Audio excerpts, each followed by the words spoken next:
program features live coverage of an African safari and may include animal kills and carcasses. Viewer discretion is advised.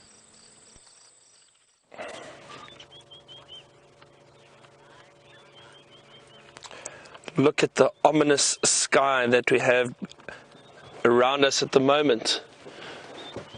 Welcome to Safari Live.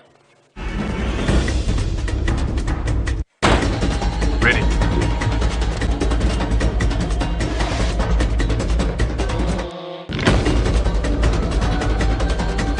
Standing by.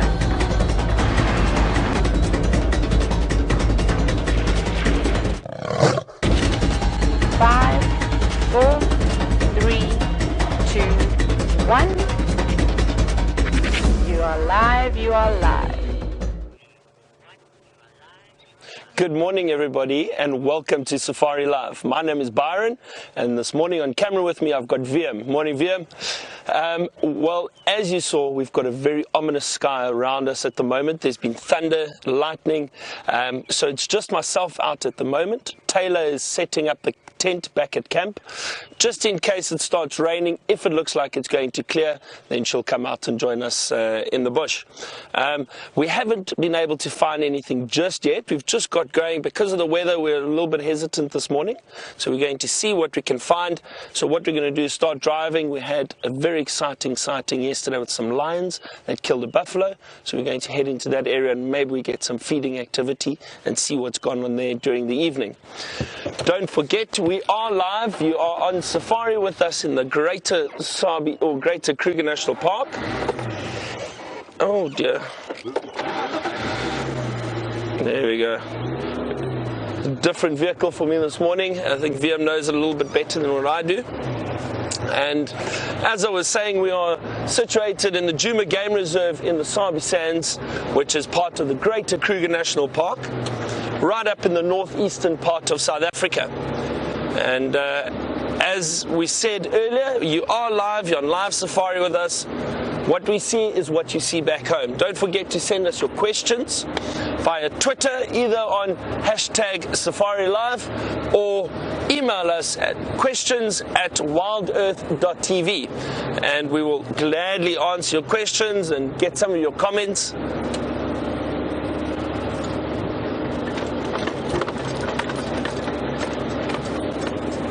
It's a lovely morning despite the weather around us, but it looks like it's going to miss us. I'm not too sure. I am really not good at predicting weather, so I don't even attempt it. Let's see what we can find while we're driving along.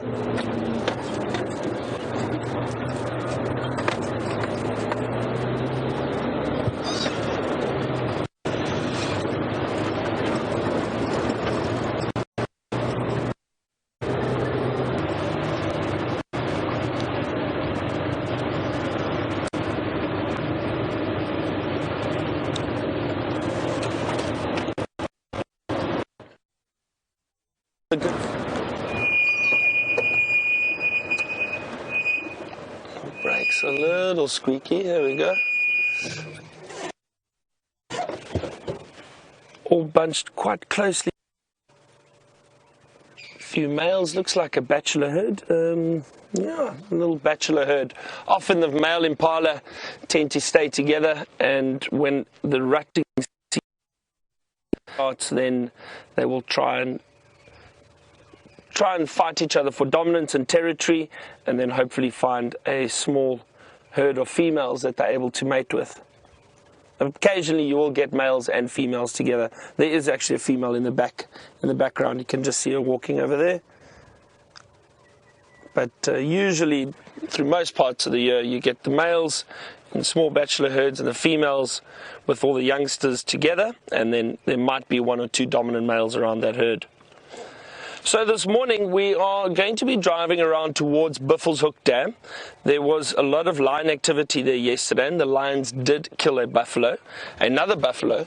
They killed one the day before, or 2 days before rather, a younger buffalo.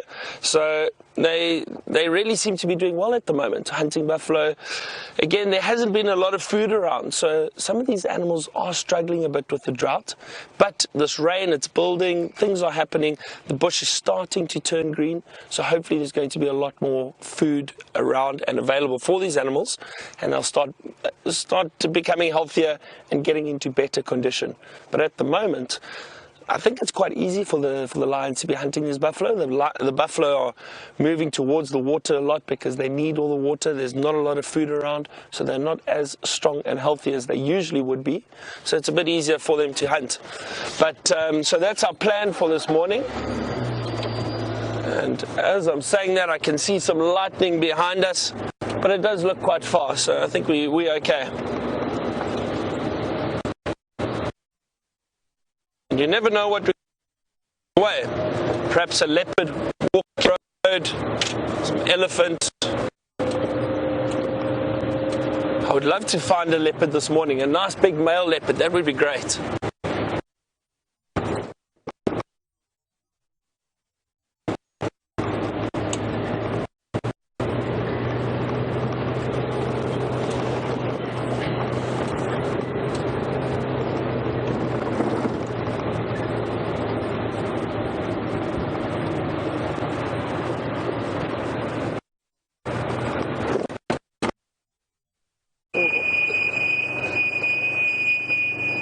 His brakes are making a little bit of a noise, but look at this beautiful male giraffe. Wonderful. Our beard has just sent through a question, and he wanted to know if it had rained at all during the night. No, it didn't. Not during the evening, but when we woke up, the clouds were above us, and the lightning and thunder was going, but no rain just yet. So hopefully, after game drive, it will start raining. Wow, this is really an old male. Look at that. Beautiful dark coloration.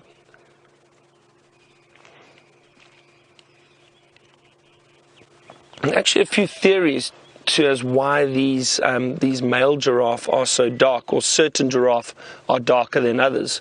And genetically, some giraffes' skin color is just darker. Also depends on the area and the habitat that they are found in. And the other thing is that generally the older they get, then they tend to become a lot darker, especially the males. You can see this is a big male. And you can see that dark sky. Oh wow, do you see that lightning? There we go. That's actually a beautiful scene. Giraffe with the lightning in the background.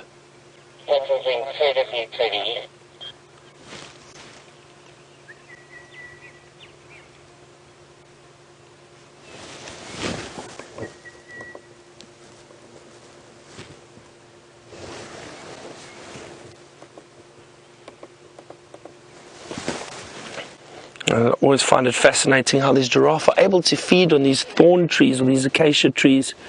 This one looks like it's looks almost like a sickle bush. I can't tell. No, it is an acacia. Question, Marie. Do giraffe ever lie down, Marie? And Maria's asked us a question. She would like to know if giraffe ever lie down. Marie, they do. The giraffe will lie down, but they lie on their bellies, and they always keep their necks upright because if they lie down completely, they do struggle to get up again. And also what can happen is all the blood rushes to the brain, and apparently the theory is that it will cause them to pass out. And that's usually when lions try and hunt giraffe, they try to get them down onto the side and keep that neck down or their head down. Then usually it's easier to kill a giraffe if they are hunting them. But when the giraffe lie down, they lie down on their bellies and they keep their necks upright so that it's easy to stand up and that they don't have all the blood rushing up to the head and to the brain. as I was saying, it's fascinating how these giraffes are able to feed on these really spiky and thorny trees with those long tongues of theirs. They stick the tongue out and wrap it around its branches and strip the leaves. You can just see that tongue working a little bit there in the lips. But their tongues and lips are incredibly tough.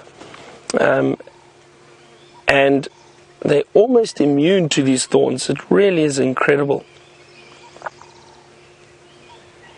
And you can see those lumps and bumps around the head of the giraffe. And that comes from age, and what it is calcification around the skull. The older they get, those lumps or those bumps around the skull become a lot more prominent. You can see those two horns, or what are also known as ossicles. Very bare actually, so that is also a good sign of age. There's not much hair around them, and the males are always completely bald.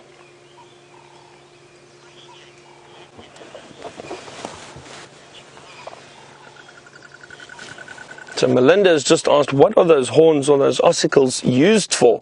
So Melinda, the males especially will use them for fighting. The females also have those horns, but they don't necessarily use it for fighting as much as the males do.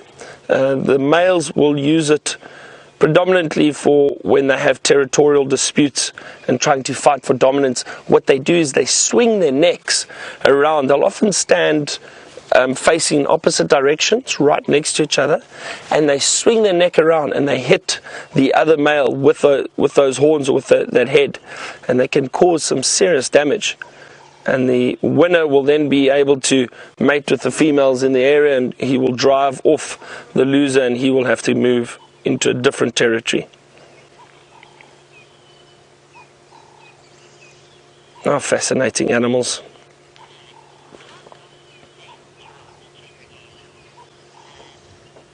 So Anne has asked us a question: how long do male giraffes generally live for?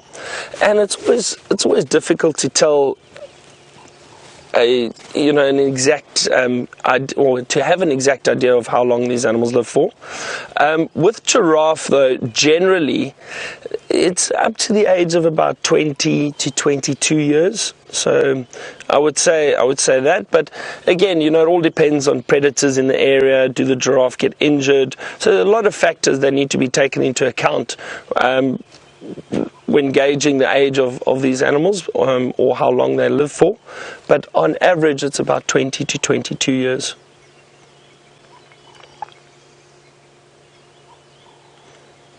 See that very long tongue every now and then. That tongue can be almost about 45 centimeters long.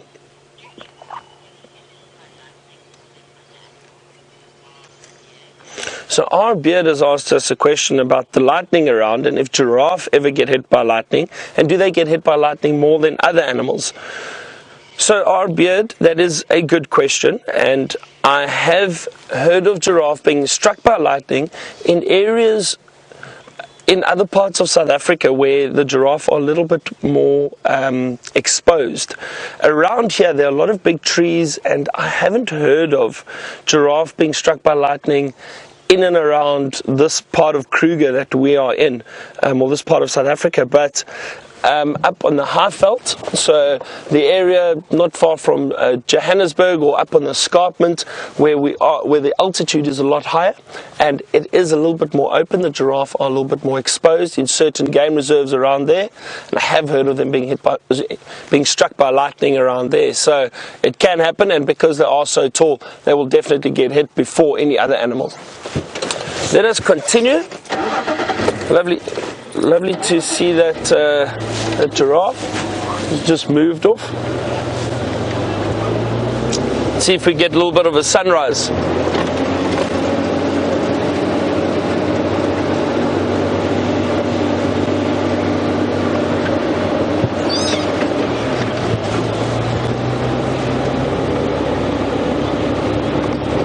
Not much of a sunrise at the moment. Have a look, it's just hiding behind the sun.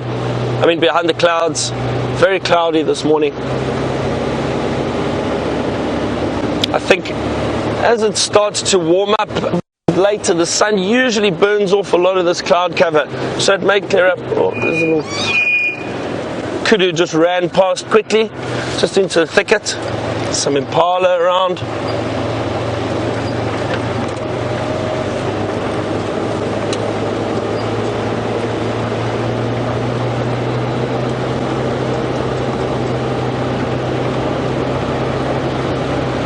So Lael would like to know, how do the animals avoid the lightning strikes? And Lael, in this area, and you know, generally animals have a good instinct on what to do to avoid certain weather conditions, floods and lightning and all the rest. They definitely pick up on the change in weather conditions and climate a lot quicker than what we do. They can feel it in the air.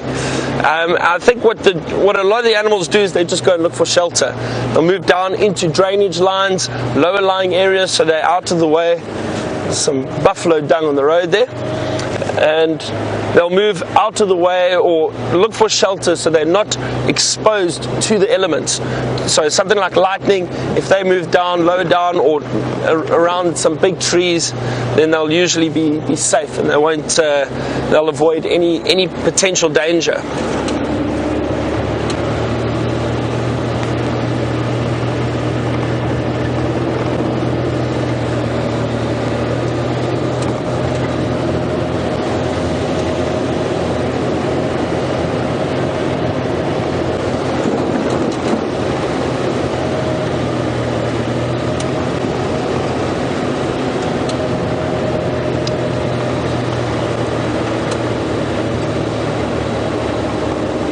The whole time while we're driving, Viam and I are constantly scanning, looking for any sign of animals, and especially little intersections like this. When we get here, it's nice to have a good look for any tracks, animals that might have cut across the road. They often use the roads, and the reason for that is just because it's a prominent pathway, so it makes it a lot easier for them to get around.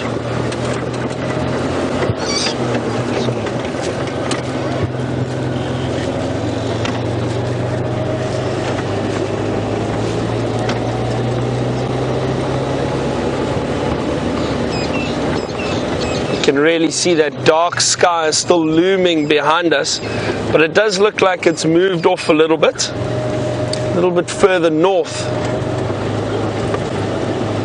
Still a few lightning strikes every now and then, you can just see in the distance, but definitely a lot further than they were earlier. There was some francolin doing the morning calls, crested francolin.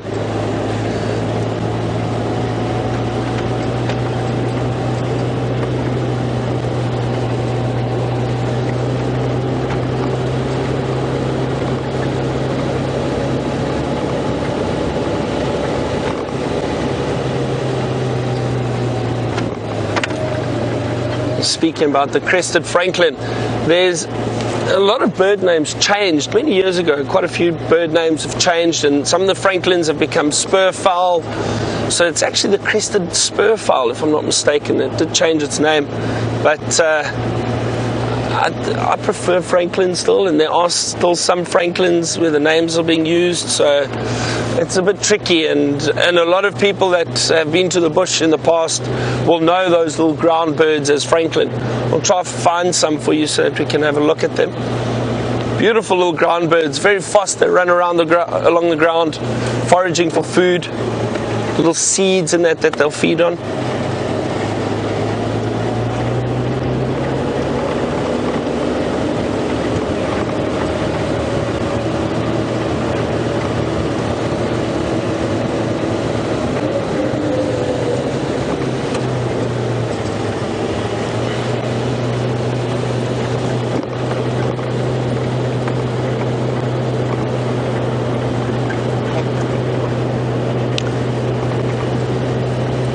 So it looks like some of the animals seem to be hiding a little bit this morning, probably because of the weather. Animals, as we mentioned, they do look for shelter. But while we continue our search, Taylor is back out on a vehicle, and she'd love to say good morning to you.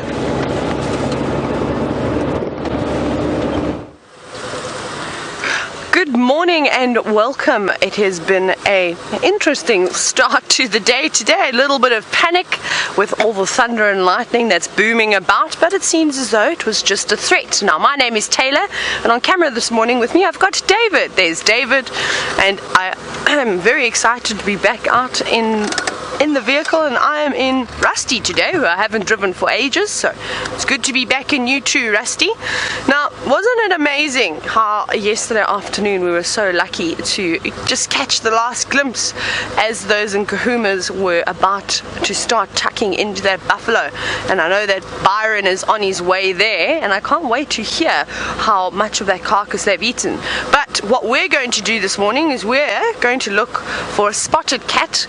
I don't think we're going to have too much luck with cheetahs, but you never know, always keeping my eye open. However, I'm going to be looking for a leopard, and I'm hoping to find Karula in particular. So I know that Rex said he's dying to see Karula the queen, so we're going to try and give him a hand and see if we can pick up on possibly any tracks. So we're going to just quickly check Philemon's dip just to see if there's anything down here. She does like this drainage quite a bit, and I think she uses it quite often when she's in the area. But thank goodness we're going to have a helping hand from Rexon, and I think James he's tracking with. They're going to be a good help with us this afternoon. And it was obviously quite spectacular this morning with all the lightning that was going around, but I do hope that it does subside, which it does look like it's doing. The clouds have now lifted very high into the sky, so I'm not too worried about the rain. And it's starting to cool down finally after a sweltering day yesterday. Everybody said it was quite difficult to sleep with the mosquitoes and of course the heat that we had last night. It seems as though we've got a herd of Impala just off to the left, but you can see they always run away from me for some bizarre reason. I don't know what I did in my previous life. Perhaps I was a lion or a leopard of some sort, and that is why the Impala always seem to move away from me. You can still hear that thunder rumbling into the distance, and the Impala seem to be moving off into the thicker vegetation in search of greener pastures this morning. Like we've been saying, unfortunately the grass is almost up, and it just seems to be the leaves on all the trees that everything is feeding on. Even the buffalo. The buffalo have gone back from eating grass to eating leaves again, which is not really too good, I'm afraid. But for the Impala, it does them no harm with being able to digest both grasses as well as all the lovely luscious leaves that are coming through. I always find it to be quite peaceful after we've had a bit of rumbling of thunder. Everything is just starting to wake up now. I can hear the dawn chorus starting.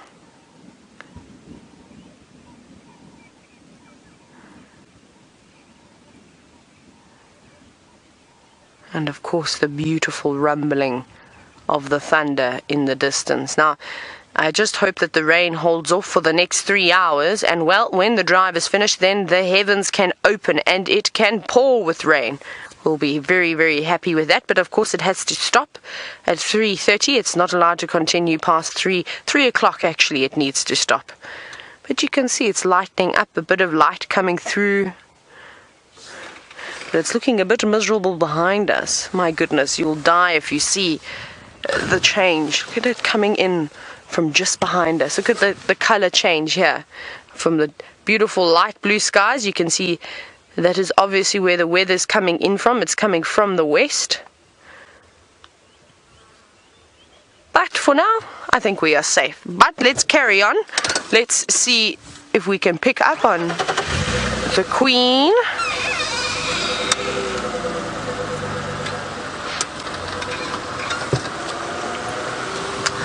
Now, chatting about the Queen herself, I know Melinda was sending her praises about Karula, saying how much she loves her and she wishes that she'll have another set of cubs. I'm sure she will. She's not particularly old. Leopards can carry on having cubs to the ripe old age of about 15. I knew a female who was 16 years old before she sort of passed on, and she had a cub the year before prior to that, so it's quite old. So I think we may see her with maybe 1 or 2 more sets of cubs if we get very lucky.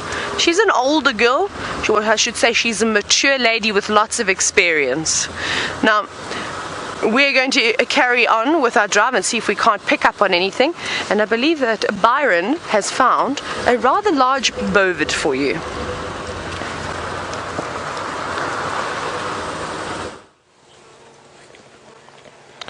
We have indeed, Taylor, and welcome out into the bush. I hope you don't have to set up a tent for too long. We found a herd of buffalo, and it's interesting, this herd was actually milling around here yesterday, so they haven't moved too far, almost exactly the same area. And I think because it's almost on a little bit of a fire break, it's a little bit open, there's some food around, and I think that's why these buffalo are hanging around here. I'm not sure if this is the herd. I think this might be the herd that the lions tried to hunt yesterday, or did hunt yesterday. We're not too far from Buffelshoek Dam. It's always nice to see a herd of buffalo like this.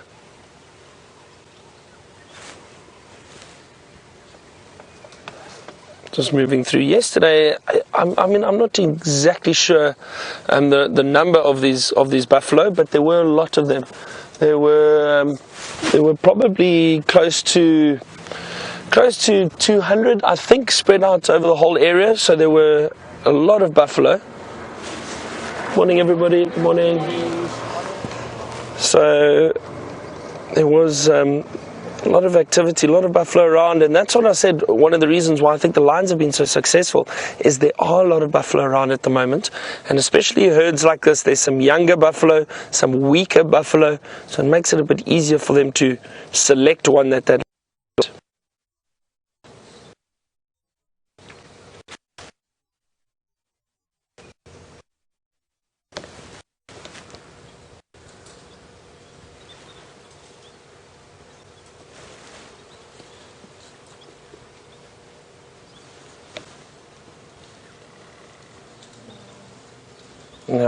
Just from some of the sounds that I can hear, they've spread out really far down, further west of us.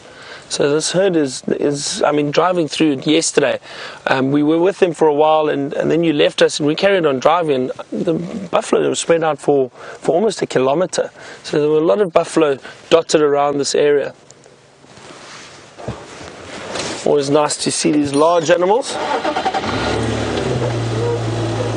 Let us continue towards Buffelshoek Dam, where the lions are. It'll still take us a few minutes to get there. Well, I say the lions are there. I'm hoping they're still there, but I do think that, judging by the sounds of the size of the buffalo that they killed last night, they probably will still be there feeding. So hopefully we get some activity from them this morning.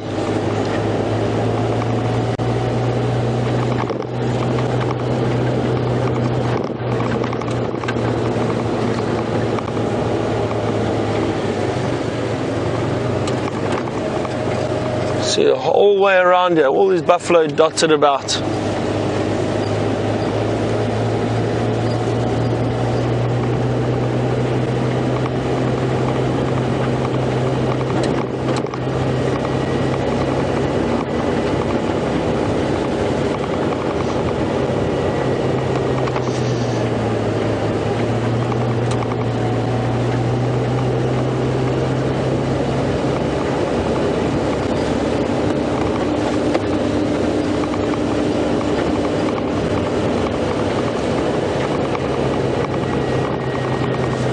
So we've got a question from Dog Tranquility, and she would like to know why some of the bird names have changed. I mentioned it earlier, a lot of the bird names changed over the years. This happened many years ago. I'm trying to think now exactly. I can't remember exactly when it happened, when the names began to change, but it did happen quite a while ago. Apparently the reasoning is that they wanted to create a international standard of naming of birds. I struggled to understand that though, because a lot of the birds that we get here you don't really get anywhere else, and some of the birds that are similar that we get here that you get on other continents, they're named something else anyway. So I don't quite understand it, but apparently it was to create an international standard. I always joke around and say I think the bird book sales went down, so they changed the name so people had to buy more books. But that's just a joke.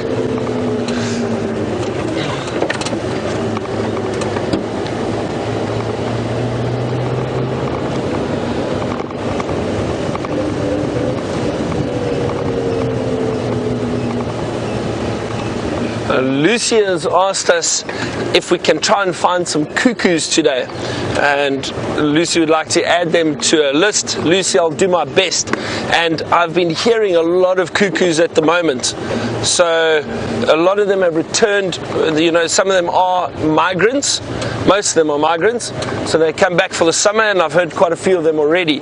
The red-chested cuckoo, I heard the Jacobin cuckoo the other day.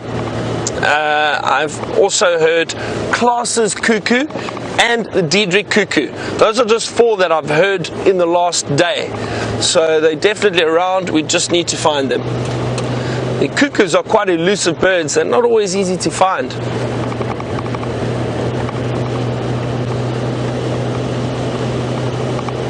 But their calls can be heard for quite a distance, and they are beautiful birds. They're very, very interesting.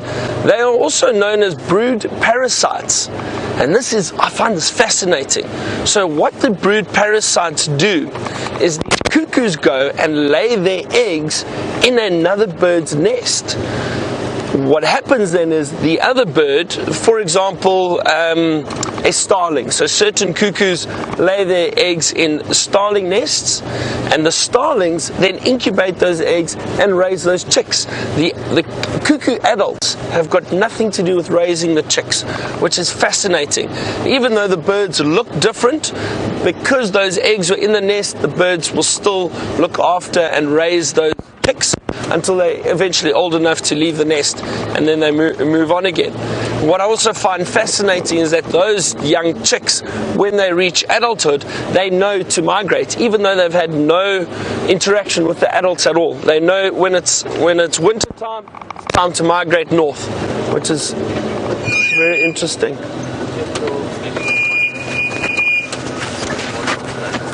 All right. Sorry, just checking our marks here quickly. Is it right view?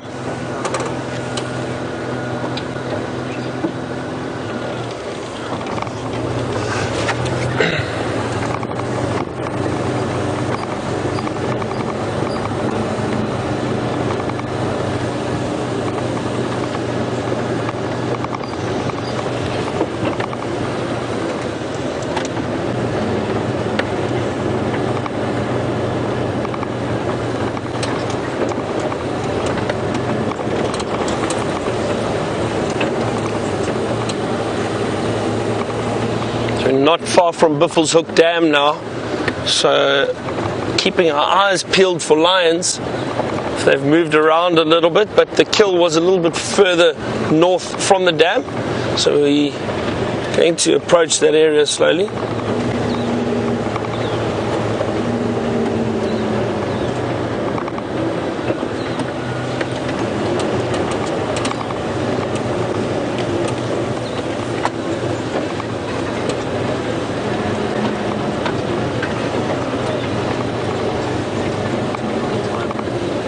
That side now.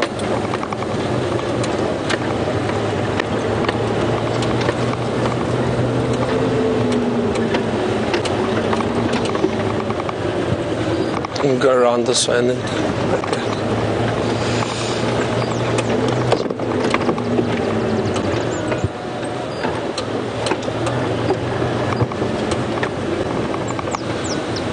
Last time I was here, let's have a look here. Hold on a second. Last time I was here, this dam had quite a bit of water. Buffelshoek Dam had quite a bit of water, but it's very dry at the moment. Oh, there's still a lot of lightning around.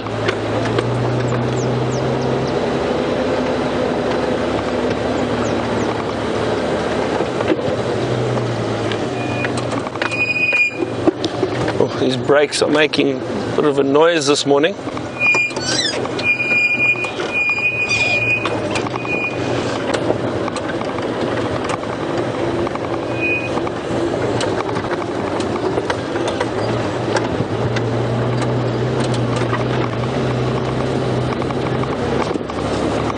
See, there's absolutely no water here at the moment. It's really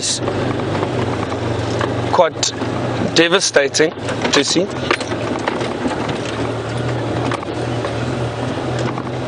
Let's try to show you from this side. There's a little pool, but the rest of the dam is completely dry. Just have a look over here. You can see there's very little here.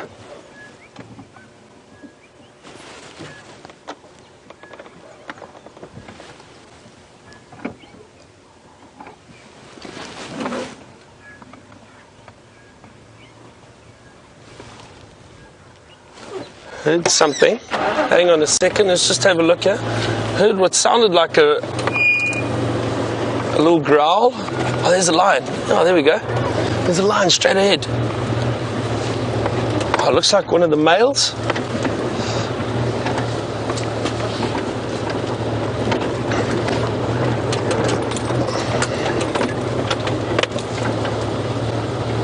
Fantastic.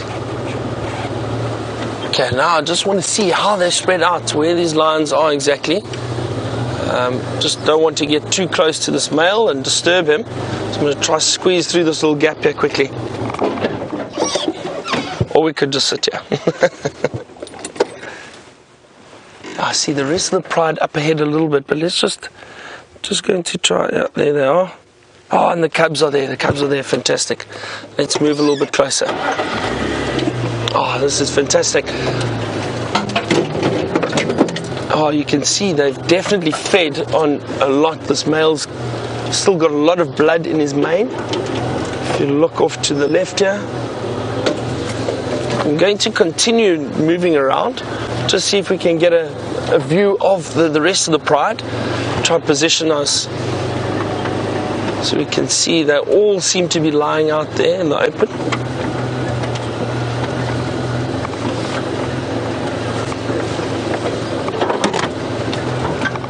And there's the buffalo carcass here. Some of them still feeding. Hold on a second.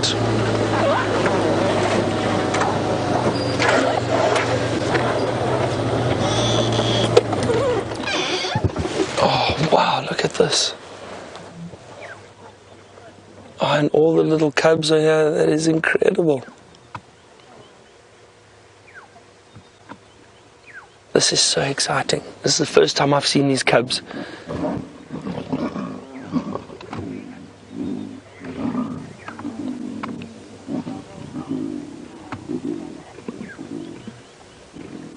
You hear those growls. That's exactly what I heard as we drove up. Could hear that growling. They get very aggressive around a kill.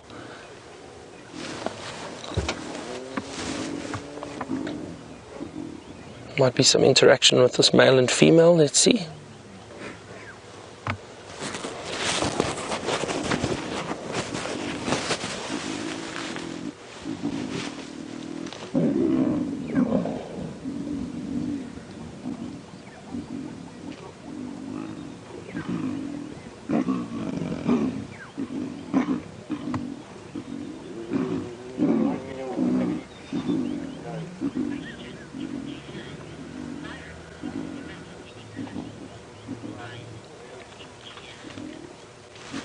So Georgie Ann has just sent through a question whether or not I have had any close calls with lions. So Georgie Ann, touch wood, and I don't want to jinx anything yet, but in all my years of guiding and going to the bush, I haven't yet, and I've tracked lions on foot many times and found them and viewed them on foot a few times, but I haven't had a close encounter just yet.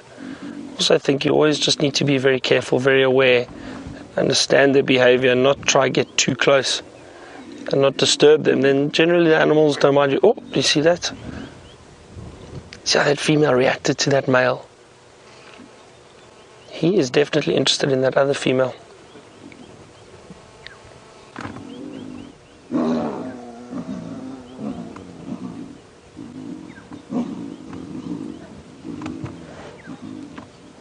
It's really wonderful just to hear all these sounds at the moment, all this growling.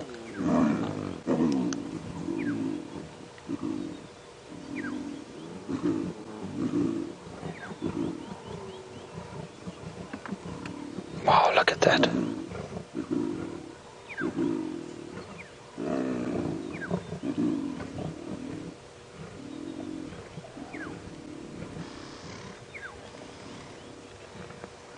And as I mentioned, even though this is a pride and these lions are most likely all related, and they do kill and work together to provide food for the pride, they still get aggressive when they are feeding. And the reason for that is because it's still survival of the fittest. It's instinct. They still need to make sure they get as much food as they possibly can. So they do still get or become aggressive with each other.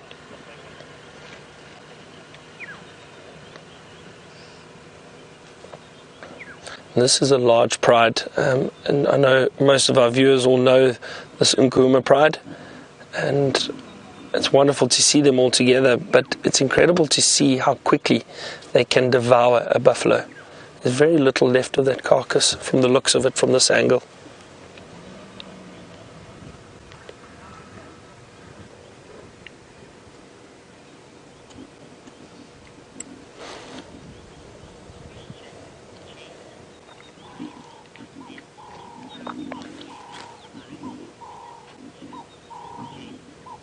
So Jason has asked us a question about that male that we first saw when we drove in. Oh, look at them scratch each other. Oh. See those claws, incredibly sharp. So getting back to Jason's question, Jason would like to know, why is that one male lying so far away from the pride and the other male was a lot closer and following the female? So Jason, there could be a dominance difference between those two males. Perhaps this one that is closer is a bit more dominant, and that one that let's see if we can see him, is lying through. There he is, just lying down there. And there he is there, sorry, yeah, cleaning himself. So I think what possibly is going on is just that the other male is a bit more dominant, Jason, so that's why he is following a female. And what usually happens is with these coalitions there is a hierarchy, and the more dominant males will be able to mate with females before the others do. And I think that's possibly what's happening. As you know, we saw yesterday the one male mating with the female, and perhaps that is what that male is trying to do, is trying to mate with that female. Even though there are cubs around, I'm not exactly sure on the dynamics at the moment which females gave birth to which cubs. There could be one or two females that didn't give birth to cubs, and those are now the ones that the males are trying to mate with. But because of the hierarchy, that one is probably a bit more dominant than the other, and he isn't being allowed too close, but he's also probably fed and is moving away. There's also a lot of flies around these carcasses, and that occasionally the males don't like that. So it could be a number of reasons, but I think probably because of dominance.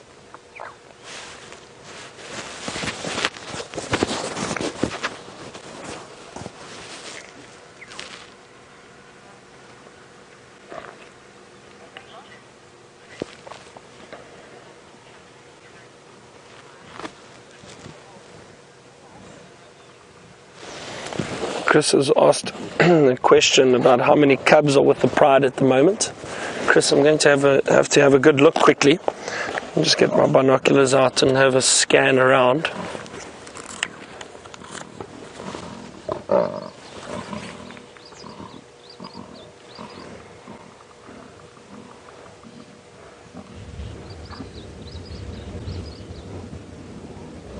So I can see 7 at the moment, Chris. So 7 cubs. Is there one by the male? Is there one by the male on that side? 7, 8. So if you haven't seen the other one, so 8 cubs. And I think that's all the cubs here. There are only 8, I believe. There we go. So all the cubs are here.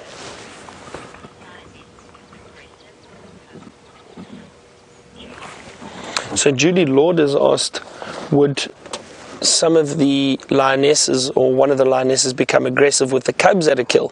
So Judy, watch. There we go. That kind of answers your question a little bit. Look how that female is reacting to that cub. It's a little aggressive. It's a little sign.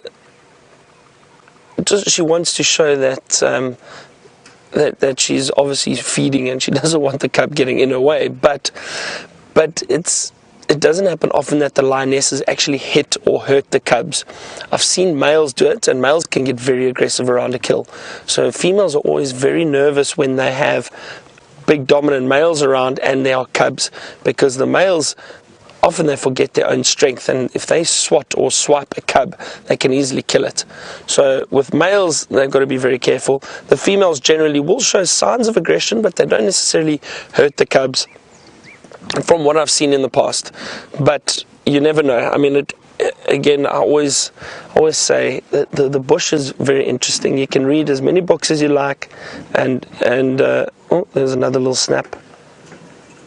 And you can think you understand animal behavior, but you'll always see something that will shock and surprise you.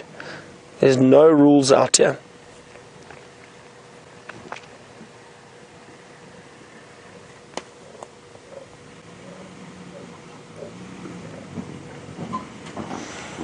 Getting a few little raindrops, oh dear.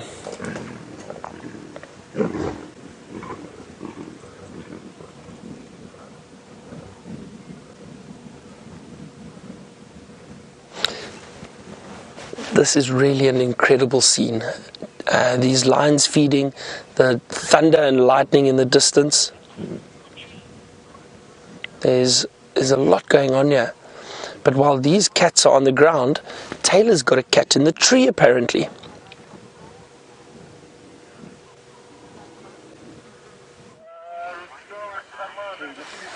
I do indeed have a cat in the tree, and I bet you won't be able to guess who this is. It's not Karula, but it's her son. It's Hosanna. Now we're trying to work out where on earth Shongile is and where on earth Karula is. We're not 100% certain, but at least we've got him sitting safe and sound high above in a beautiful marula tree, which seems to be the favorite tree of the leopards of the Sabi Sand. Very iconic, and that's why we always look up into the air and double check them. So I must say well done to Rexon, who managed to find him over here. Isn't that fantastic? And it's beautiful. And we're getting a few little drops, but not anything too bad, and the clouds have lifted again, so I don't think it's going to be too much rain, perhaps just a little splitter spatter.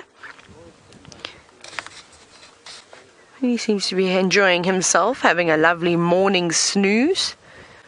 That's what I'd be doing if I wasn't working and it was thunder and lightning. I'd be tucking into a movie and watching him and under the covers. Bye everyone!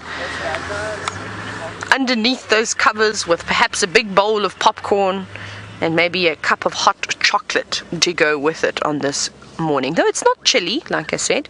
You can see Hosanna doesn't look cold at all. He's quite content, in fact.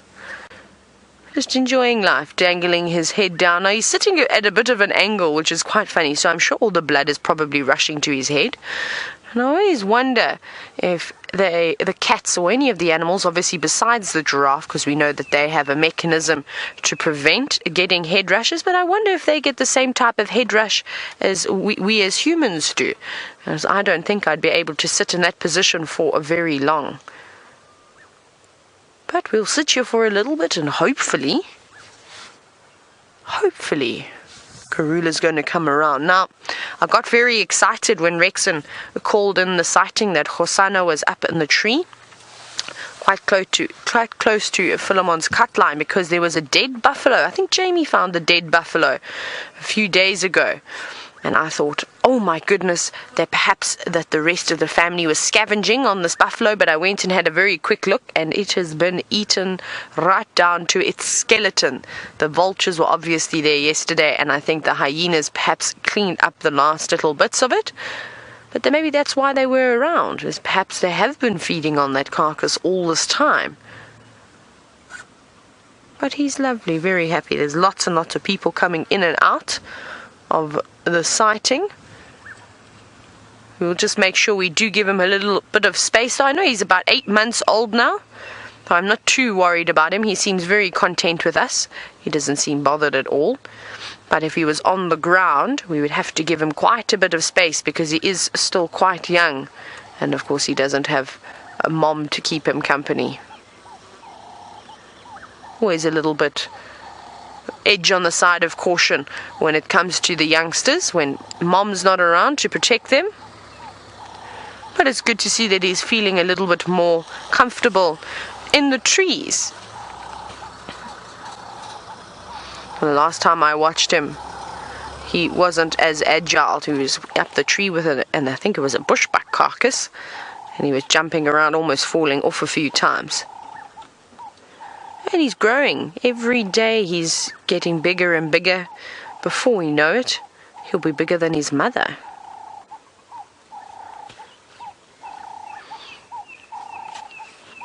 You can hear the turtle doves, the red-crested coron. There's lots and lots of different birds. Like I said, only having a late start to the morning.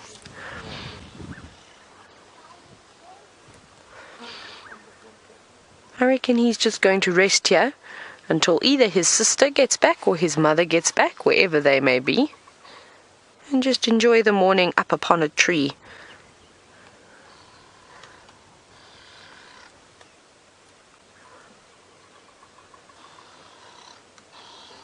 Remember, we are on a live safari, so this is happening right now, and I'd love to hear from you.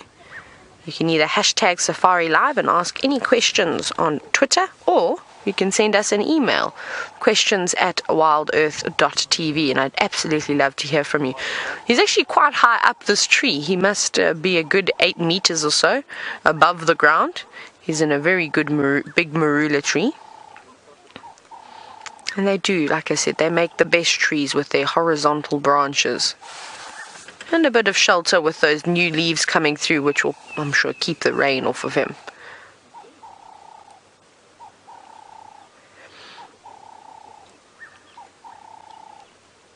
Okay, you're starting to hear some cuckoos in the background as well. I'm hearing the black cuckoo,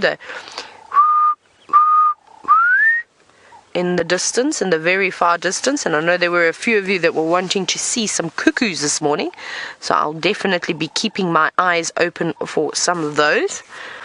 And I'd like to try and get that elusive red-chested cuckoo on camera, who I haven't heard calling yet this morning. Perhaps they are still sleeping. But that is going to be our mission today as well as find the rest of the royal family, of course. Now, at one point, the lions were living around here. If you have a look just down to the left, Darby, can you see that old buffalo carcass? Just want to quickly show you. It's a bit like a graveyard at the moment, with all the buffalo carcasses around here. There's about 4 in the space of about 50 meters. And this was from right when I first started here, so almost 2 months ago, where the lions killed 3 buffalo in about 48 hours. and they devoured them around here. Now, something that I have seen before with my favorite leopardess in the sands, who is a female who's called Lisbon, but unfortunately I think that she is no longer around anymore. I think she possibly got killed by perhaps another female leopard, or she was also rather old, and she left her son behind, who was just over a year old, to fend for himself, and he hadn't quite learnt any hunting techniques, but he used to make use of all this buffaloes that the lions would kill. Once they had finished, he used to just follow them around and sit and wait in the bushes, and then once they moved off, he'd come through and he'd scavenge on whatever he could pull off of that carcass just before the vultures and the hyenas moved in. But it was quite funny. At one point, we would sit every time we were down in the south and we were with some lions, we would make sure that we looked around us, and we'd often see him hiding under a bush quite close by, just sitting still, which was always quite funny. The first time that I discovered that this is what he was doing, I got such a fright, my tracker and I. He started giggling, and I said, "What's going on?" And he said to us that, no, look, have you seen the leopard yet? Have you seen the leopard? And we hadn't. And we were very, very confused. And you wouldn't believe it, that out in the bush, probably about 30 meters away from us, was a little young leopard sitting very, very still, waiting for the lions to move off. And I thought that was quite an interesting characteristic, and kudos to that young male leopard, as he made a plan, because his mother wasn't there to feed him anymore.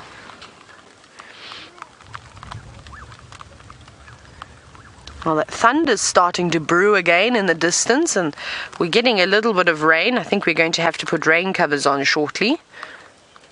The drops are getting a little bit bigger, but I think it's just a small cloud that's coming overhead. I'm hoping that it doesn't get too much heavier than this.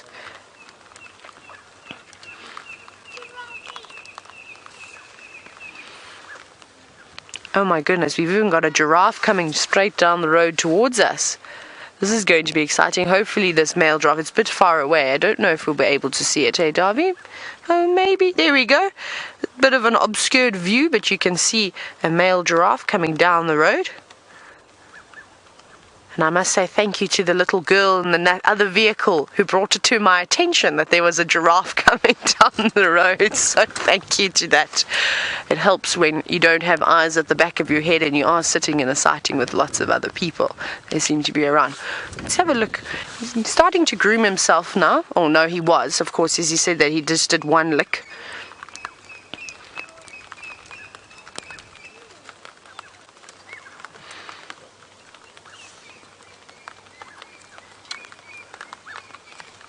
Isn't this beautiful? Oh, the rain is now coming down quite heavily. Right, we need to desperately put some rain covers on before we get caught in this thunderstorm. Remember, we've got all this very expensive camera equipment that makes it possible for you to see this feed, but we won't be gone for too long. We just very quickly need to put the rain covers on. Right. While we do this, while Darby and I quickly cover Rusty up, let's go back to Byron and see what the Nkuhumas are up to. Isn't that amazing that Taylor managed to find that leopard with a kill? That's very, very interesting. I'm curious to know who it is, and perhaps I can go have a look this afternoon. We're still sitting with these lions in Nkuhuma Pride. There's still a bit of feeding activity. But, oh, look at that, playing with the tail.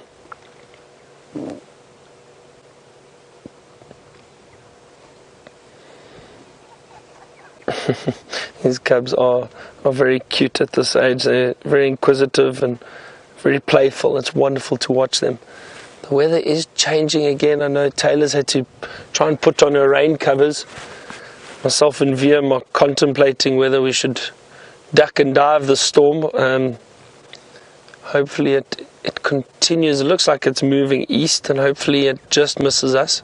But we may have to get covers out soon-ish too. But no drops just yet, so it's too soon to panic. but you can see the wind and look at those clouds building. Might get some lightning out there soon.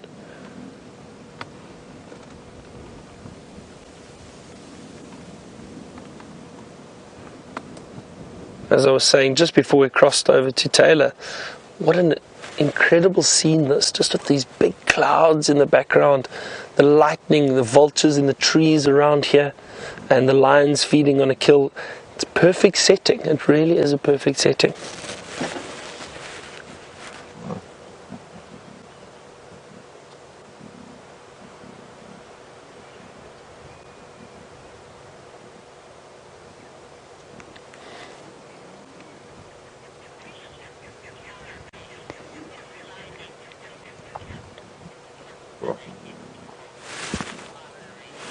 So Tara Ray has asked us a question. I think this is linked to the other question we had earlier about whether or not the lionesses attack cubs or get aggressive with the cubs. And Tara Ray would like to know, if the lioness attacks a cub, will the mother of that particular cub get involved? So Tara, yeah, I think what I've seen in the past is that that the adult female, who is the mother of the cubs, is very protective, and she will most likely step in. However, what usually happens is, because these lionesses often look after a pride together, they will all look after the cubs. Some of the cubs may suckle from various females, not necessarily just their mother, and that is usually why females try and come into estrus around the same time, so that they're able to look after the cubs together, and they've got a better chance of raising a pride of cubs if they all work together and are able to suckle the cubs at the same time. So in saying that, if one female gets aggressive with one cub, it's probably seen as a lesson that the cub needs to learn, and there might not necessarily be any interaction or any interference, rather, from the mother of the actual cubs or one of the other lionesses. I mean, you can hear there again. There's still a lot of growling. Listen to that.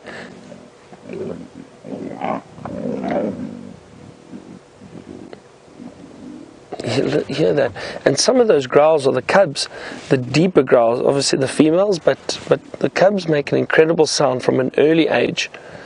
They really can get very aggressive around a kill.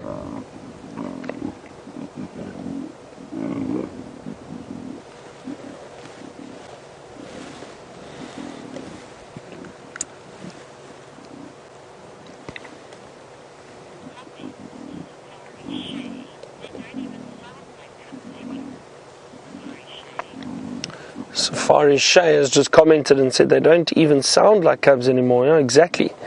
So Safari Shay, you're 100% right. Even from a young age like this, they get very aggressive, and they sound, the voice box and the sounds that they're able to make are incredible.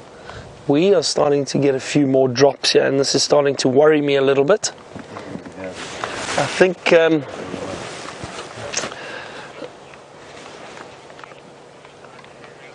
so Taylor is still putting on her rain covers and that, but I think what we're going to do is we'd also like to give some of the other guides in the area a chance to view these lions. What we're going to do is we're going to move out quickly. We've had a wonderful view of them.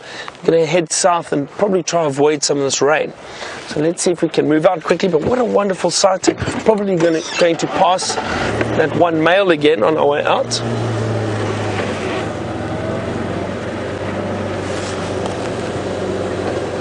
Can always come back later again. Oh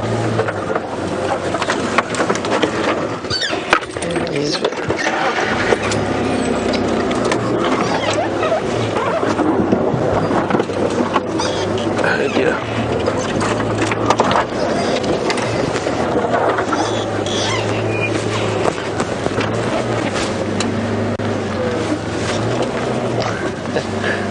The joys of trying to get Land Rovers in and out of tight situations. Eventually you get the hang of it. Here comes more rain. It's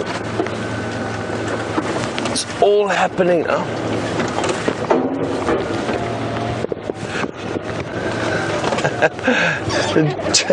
Jim has asked a question if I've ever had a vehicle break down in the bush before, and I wonder if this isn't perhaps a good friend of mine and a guest, the Jim Friedhofer. I'm not sure if it is you, Jim, because we had on a trip recently, we had our vehicle not quite break down, but we did get a flat tire, and we had to change the tire very quickly, and we have had and the odd little situation where we've got stuck before. While I try to get out of here, we're going to have to put rain covers on. Taylor, I think, has got hers on already. Go see what she's up to and get an update. Now, I was just, while we were putting the rain covers on, I was looking at some photos that I have. I'm not convinced that this is Hosana. I think it looks too big.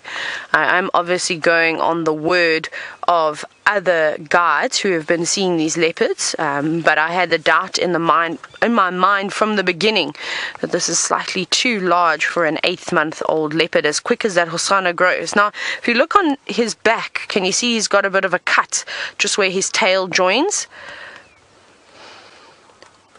Can see that there. Now I don't know what that's from, but it seems to be a little bit raw. I don't know if it's because of this leopard, if he's been licking himself or what's been going on, but he looks alright. Now I'm wondering if it's perhaps Sandile. It could be, maybe there's some other young leopard in the area. I'm going to try and get a little bit closer to reposition so I can just count his spots, but I do want to just double confirm if you can maybe let me know just exactly what Sandile's spot pattern is, because the photo I have of him, I can only see the one side of his face. So if you could just let me know what his spot pattern is very quickly, that would be much appreciated, and then I can confirm. And then you're probably also wondering, if it is Sandile, where's his collar? But before we even get into that, let's first double check and make sure that it is him. I'm going to move around quickly to get a closer look so we can just zoom into his face. I'm just going to let this lovely gentleman move. He sees we can take his spot, which will be fantastic. We'll get a up close and personal look then.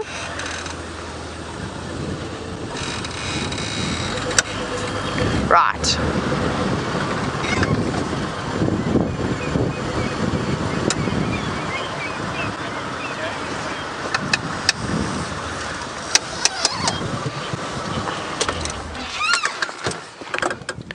Let's have a little closer look here. Now, thank you, Crystal, for getting back to me. Crystal, you think that this could possibly even be the female cub of the Ingrid dam female, and you said that there isn't much about her. Now, that would be quite interesting. I cannot even confirm if it is a female or not. It could be a young male as well, but we will have to have a look. Maybe I'll even be able to try and go the other side, or perhaps this leopard could swish its bum towards us, and we can have a look. Obviously, when a leopard is in the tree and it's not a full-blown adult male leopard, it can be quite difficult to tell the difference. See, a big male leopard is hard to miss, but we'll have to have a look. Let's see, we can see 3 spots on the right side of this leopard's face. You said 4, sorry, 2, is it 4? 1, 2, 3, 4, 5. In fact, 5 spots on the right hand side of the face. Now I just want to confirm, I don't think that this is Sandile. Just from the photo I have, the spot pattern already just on the right side of the face looks very different. So Crystal, you could in fact be correct. Perhaps this is the cub of the Ingrid female. Now I know I'm just having another look, and thank you. So Sandile on the right side of his face has got 3 spots, and thank you so much for all the updates coming in. And thanks to Michael in particular for updating me that his spot pattern is indeed 3-3. I'll add that to my notebook. Now there we go. We've ruled out Sandile. Now we need to try and figure out who this mysterious leopard is. Now I very quickly, seeing as though I mentioned it, I wanted to tell you that they indeed found Sandile a couple of days ago. They then darted him and removed that collar, which was no longer working, which is fantastic. Remember, we said that we were going to do that after a few months or so, once the battery and everything like that was heading to the end of its expiration date. We were going to remove the collar, which they've in fact done. So how exciting is that? He's not going to have anything bothering him around his neck anymore, though he was quite fine with it. It didn't seem to affect him. He carried on hunting. But don't worry, we are indeed in the process of putting together a little clip that you can all read, which will then be the official sort of statement of what exactly happened, which is quite exciting. So I'm sure you can expect that in the up and coming weeks. But now we have got this unknown leopard on our hand.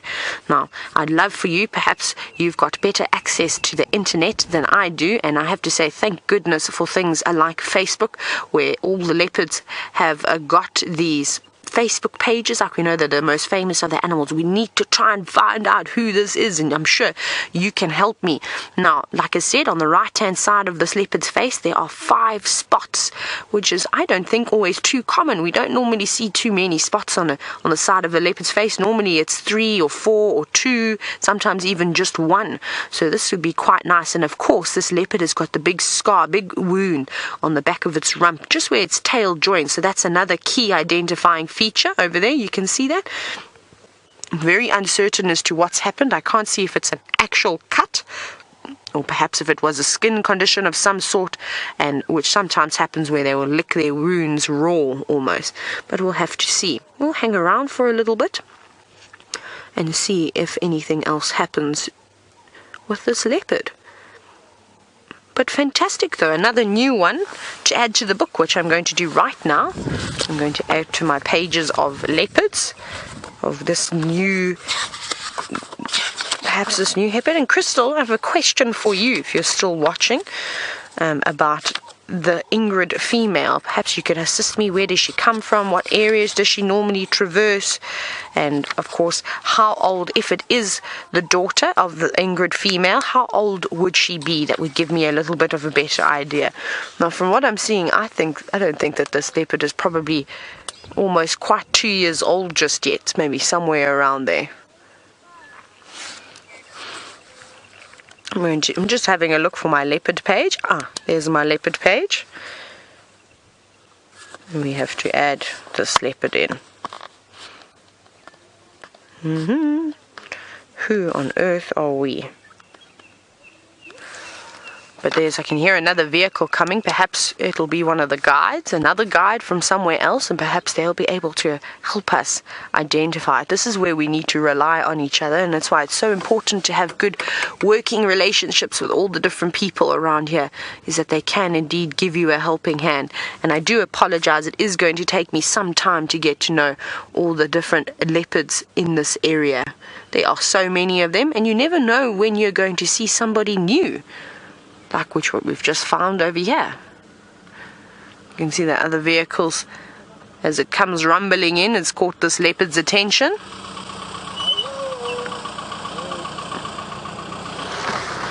And he's just shuffling around, trying to get a better view. Hello, hello.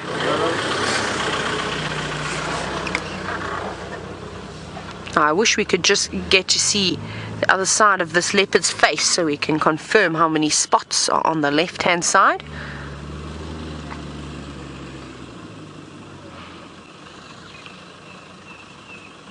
Now, unfortunately, we are on one of the big main roads, so we're going to hear a lot of vehicles coming through, passing us.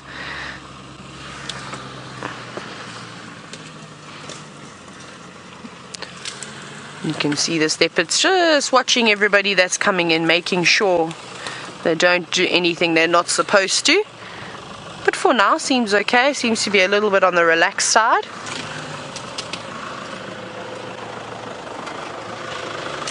just shuffling and wiggling around, getting a more comfortable spot.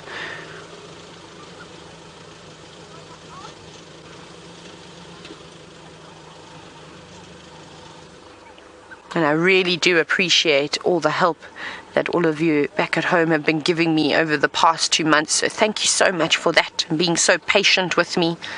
But I'll get there.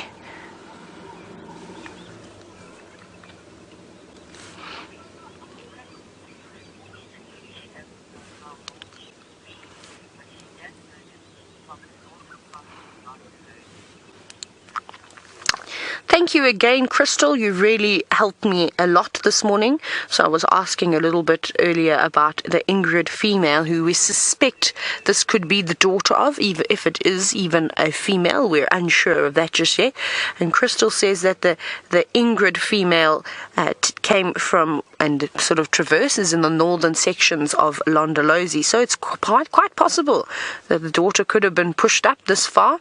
However, it's not always too common. Typically, the mothers will open up a territory quite close to theirs when they are ready to sort of leave the roost. And then the mother will normally push out another female leopardess, like I said, to make room for her daughters.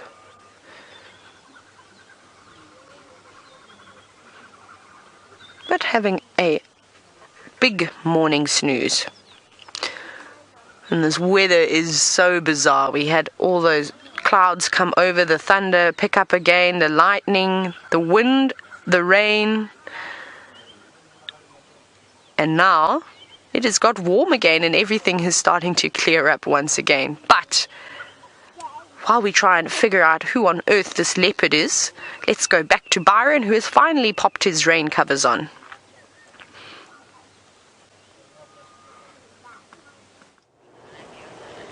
Yes, we have put our covers back on, thanks Taylor. I don't know where you say it's warming up or where you are, because it still looks quite ominous around us, very dark clouds, and it is clearing up a little bit to the west, so hopefully it stays away. We've managed to come back into these to this line sighting. Now all our covers are on, and there's still a bit of feeding activity, so we didn't want to just leave just yet. You can see that little cub just playing with the tail, and again there's just that inquisitive nature of the youngsters. I mean, there's not much food there for it, but playing and licking and carrying the tail around is a bit of a game for them, I would say.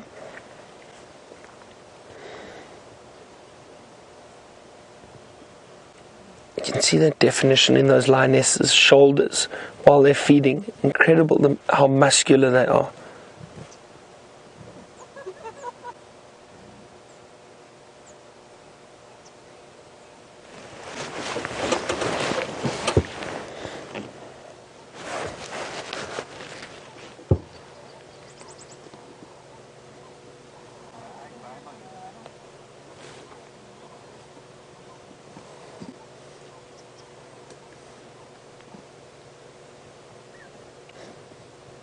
You can actually get a little bit of a whiff of that carcass and smell is drifting towards us.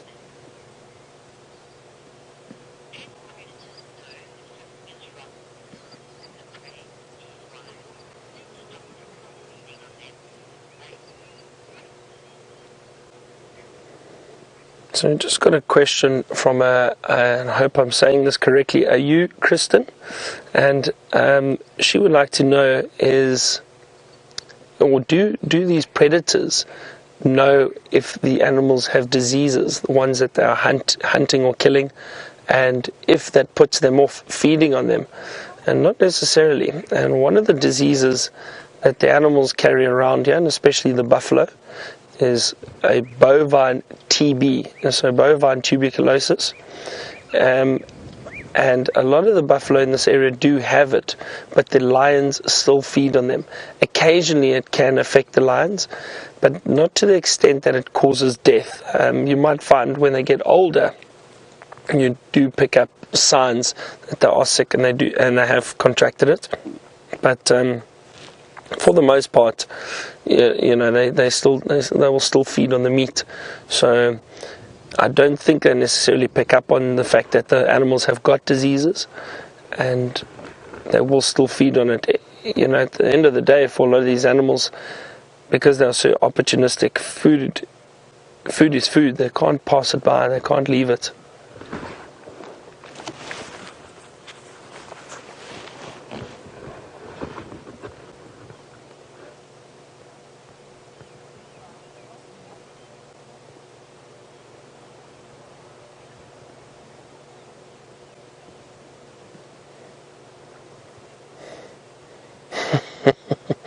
The little one still with the tail.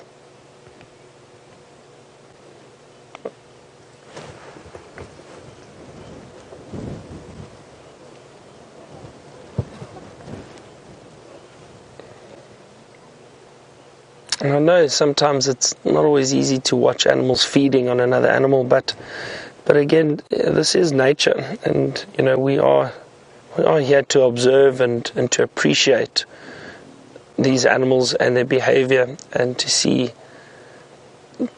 how animals behave in their natural environment. And this is completely natural. There's no interference here. There's absolutely nothing. These are wild animals, and they have to hunt, they have to feed a pride.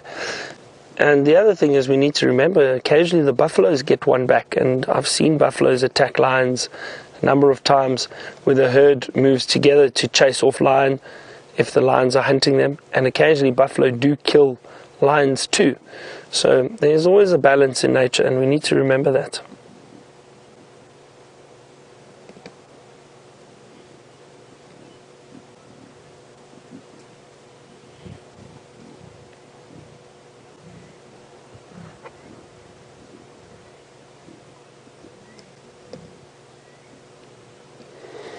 Just interesting to watch them feeding. Now, one of those lionesses, and if you look at that one especially, she's tilted her head a little bit. She's chewing with the side of her mouth. There, you can see that clearly. See that? So the lions and all big cats have got something called a carnassial shear.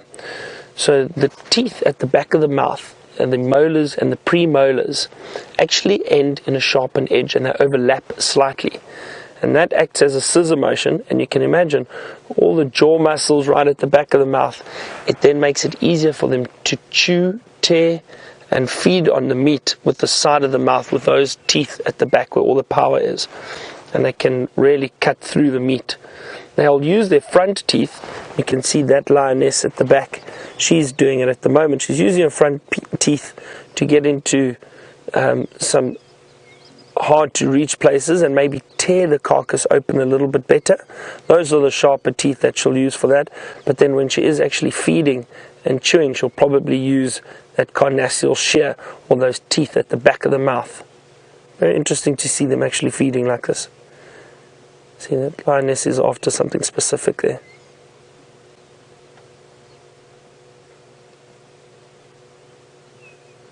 It's got beautiful eyes.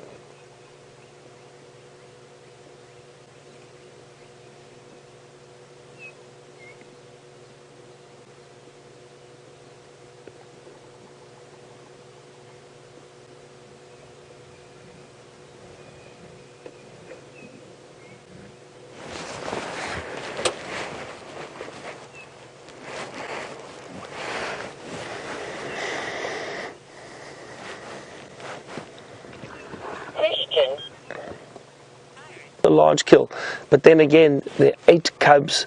There's 4 females, 2 males. There's a lot of lions here, so there are a lot of mouths to feed, and they can get through a buffalo, as you can see, very, very quickly.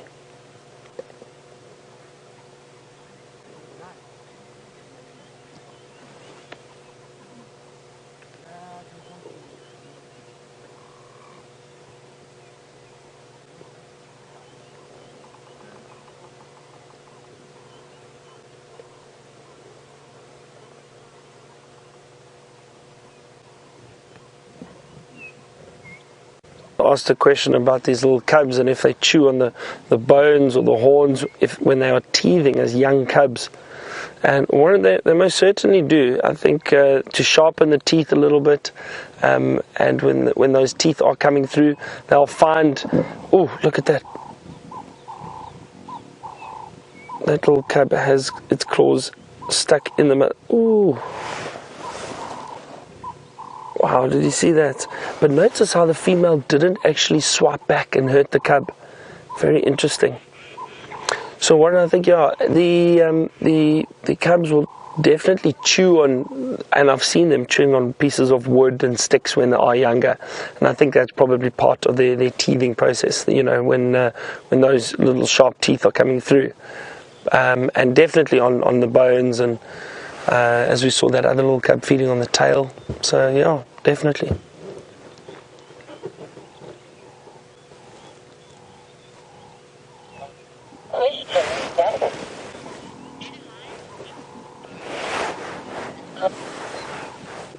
And Dustin would like to know if the lions also eat the bone marrow. So Dustin, in some of the bones, the smaller bones that they're able to crunch through, they'll feed on the entire bone. So yes, they do feed on some of the bone marrow. And if there are bones that have been exposed, that have maybe been broken, and there's a bit of bone marrow that they can get out, they will definitely feed on it. Around cartilage areas and that too, they'll feed on some of that. And the joints, so yes, they would.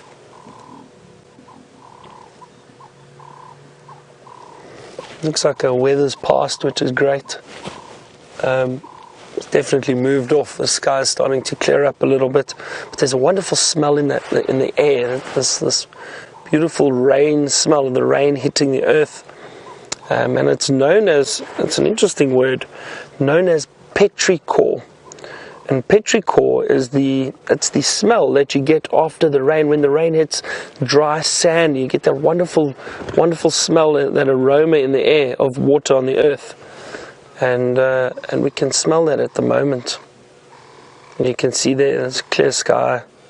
It's cleared up. It looks like the storm's moved, which is, to be honest, I'm a little upset about, because I was hoping that we'd get some rain. It would have been lovely to have a bit of rain around. Actually, it needs to rain from about 9 o'clock to 3 o'clock during the day, just between game drives. That would be perfect, or during the evenings. So you never know, we could still have some rain at some point. It's building, slowly but surely it's building.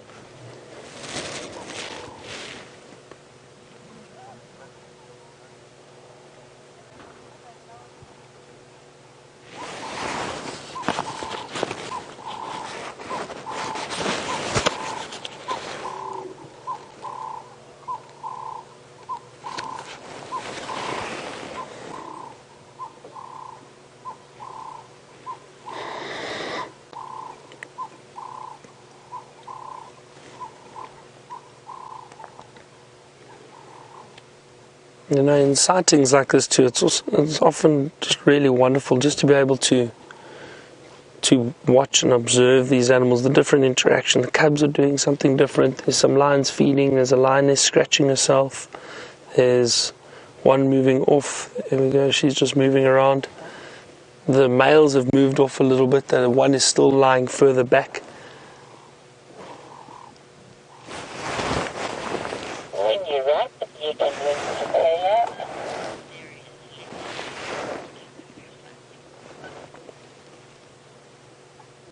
Looks like these lions are starting to settle down a little bit more now. The bellies are quite full. There's one or two still feeding there, but I think pretty soon they're going to finish up and probably rest. Luckily, there is a bit of water in this dam close by.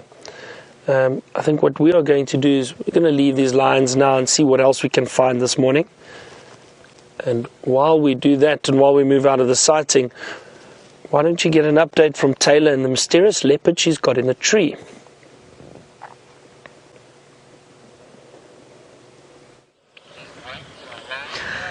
So just a few seconds ago, this unknown leopardess had a good look at me, and I want you to have a look at this photo that I managed to get of her. Can you see that? So she's got 5 spots on the right side of her face. Now on the left it's quite difficult. I don't know if there's a gap between the 2 spots right at the back, which could mean, let me zoom in quickly and you can help me decide as well. I'm going to go there. And you see those spots there? Now the one furthest towards her eyes, I don't know if those are merged. and you would count those as 1, and then we would only have 4 spots, or it could be 5. I think I'm going to say 4 spots that she's got there, which is quite interesting now. Now, I know somebody said that it could possibly be the Mashaba female. Maybe you can have a look and search her and see what her spot patterning is. But we're trying to solve the mystery of this unknown leopard. Now, it's quite interesting, but let's have another look at her again. Perhaps she'll have a good glimpse back towards us, and we can have another look for ourselves. But isn't this amazing how we all have to come together now to try and put the pieces of the puzzle together and figure out who exactly we've got up in this tree. Like I said, I don't think it's a particularly old leopard. I think this leopardess is relatively young. But I could be wrong too. She's sitting up in a tree, which makes it a little bit more difficult to have a look.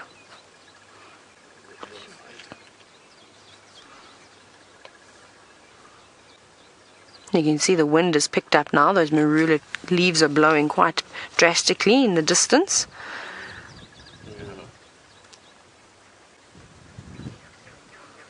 Fast asleep, contemplating life.